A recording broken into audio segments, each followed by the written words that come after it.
everyone, my name is Carrie Ann Salmon. And I'm Kai Blake, and this is Bengal Talk News.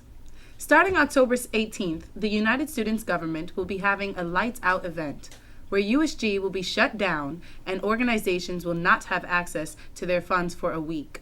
This event is to bring awareness to the referendum period, where students will have the option to make the mandatory student activity fee optional, or to keep the student activity fee, which is $75. USG President Teron Grant not only wants to have the student activity fee kept, but increased to $100.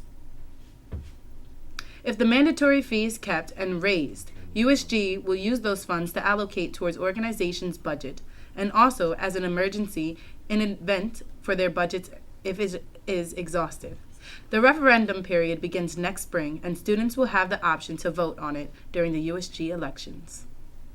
Buffalo State kicked off the semester with its annual homecoming. This year's homecoming consisted of multiple events such as comedy night, a parade, and a lip sync battle. Here's Melissa Burrows with more on this story.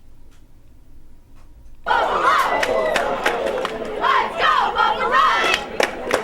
Let's go, Buffalo! Buffalo State students were out in full force for the college's annual homecoming pep rally.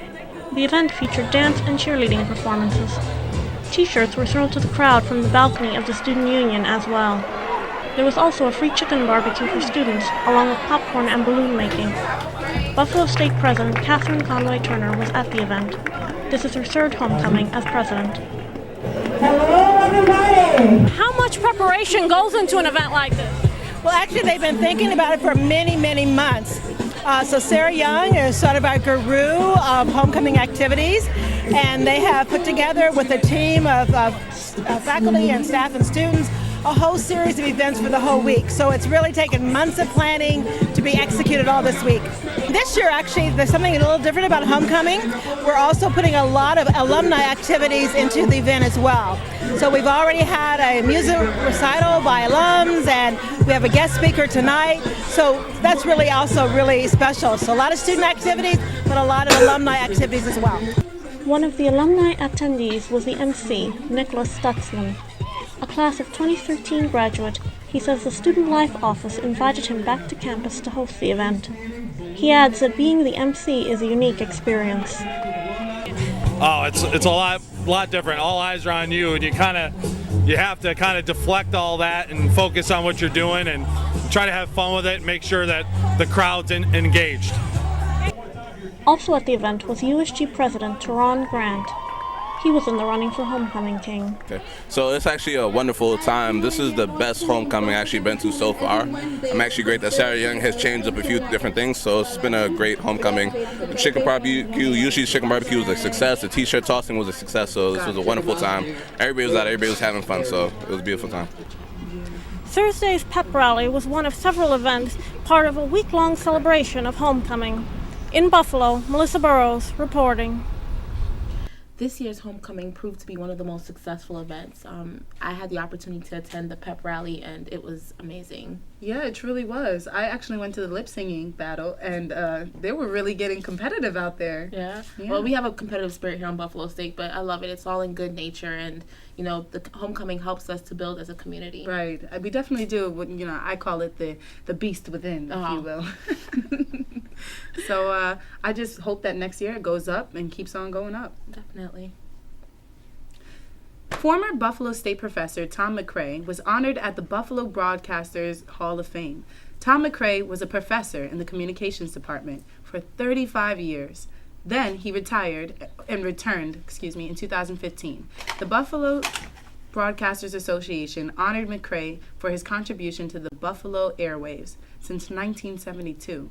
He has been known for his distinctive voice and working in many stations in the Buffalo community, such as WGRZ, WKBW, and WYSL. McCray has also worked with many businesses such as Tops Market and Mavis Discount Tires. Congrats on your award, Tom McCray. 2 new exhibits have been added to the Birchfield Penny Art Center. These exhibits are Nothing is Going Away by Joseph Bages and The Last Tree by Babs Reginald. Bages made each of his sculptures out of recycled objects. He used this technique to show the recycled materials that humans use very often. Reginald focused on social issues such as poverty, the environment, beauty, and these issues by using falsified tree stumps, a tree with no leaves, and a video. If you would like to see exhibits, go check out this in the Birchfield Penny Art Center located in Rockwell Road. This past week, Buffalo State had its 8th annual Anne Frank Project. The project brings awareness to social justice through the use of storytelling, community building, and identity exploration. Here's Carrie Ann with more on the story.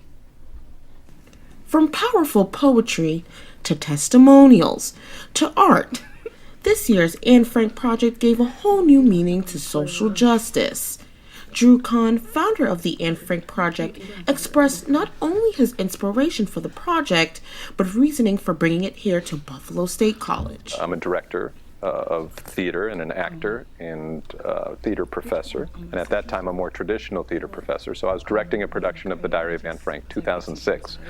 And to make it more immediate for our very diverse student body, I had two Anne Franks. I had a Jewish Anne Frank, and we also had a Rwandan Anne Frank, making the suggestion that there's an Anne Frank in every genocide. That really hit a vein on campus, and the administration said, how can we do more of that?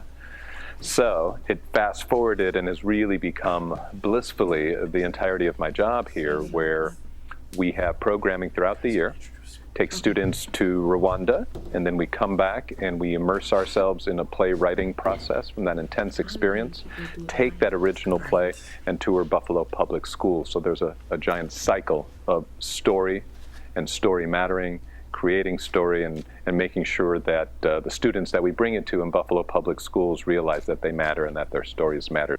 One of the goals of the Anne Frank Project is to not only increase awareness on campus, but to also increase student involvement. Eve Everett, assistant director of the Anne Frank Project, discusses what students can expect to see at an Anne Frank Project event. Everett also discusses how students can become involved with the Anne Frank Project.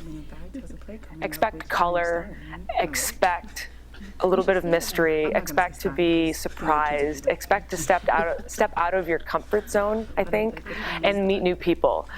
We bring in people from all over campus, all different disciplines. We also have faculty and staff, and also community members can come here too. So it's a great mixing bowl of all different ingredients, and we come up with some really fantastic food. They can start by coming to the festival every year, which is in September. Outside of that, we're also starting a new event called Story Night, and that's going to happen twice a semester. I think the first one is on October 18th, and it's going to be an opportunity for students to come together. It's going to be in the Donald Savage Theater, and we're going to just pull out different topics, what people are really interested in discussing right now. It could be a campus issue, it could be a local, national, or international issue, and we will let them steer the night in what they want to discuss, and we'll just open and close the doors using drama-based education, using story building, so they will be actively involved in telling stories about topics that they care about.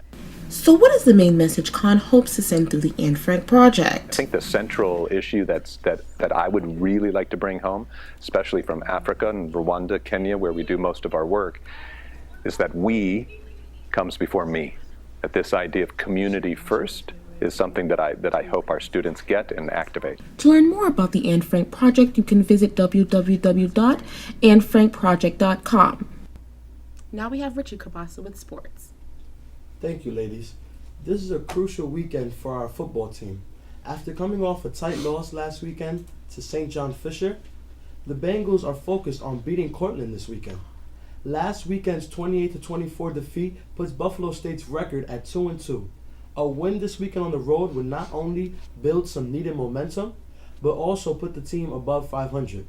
A fourth quarter touchdown by St. John Fisher was the downfall for the Bengals, trying to pull away an upset on the 14th ranked St. John Fisher. Buffalo State is looking forward to a successful road trip. Good luck, gentlemen.